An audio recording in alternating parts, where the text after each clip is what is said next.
Sa ating mga kababayan sa buong bansa po, kami po ay nakikiusap. Isipin ho natin ang kinabukasan ng ating mga anak, ating mga apo. At the same time, kinabukasan po ng ating bayan.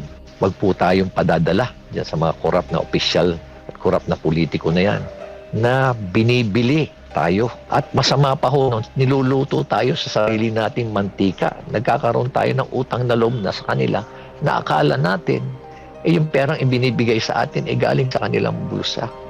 Hindi po totoo yan. Ang pera ho na yan, galing po doon sa mga taxes na ibinayaran ho natin. Lahat po tayo nagbabayad. Maski hindi ko kayo nagpapail ng income tax. Lahat po tayo nagbabayad. Bawat grocery items, bawat pagkain na binibili ho natin, meron pong mga taxes yan. Mga damit na binibili, may taxes ho yan. Galing ho sa atin yan. Kaya wag ho kayong paloloko.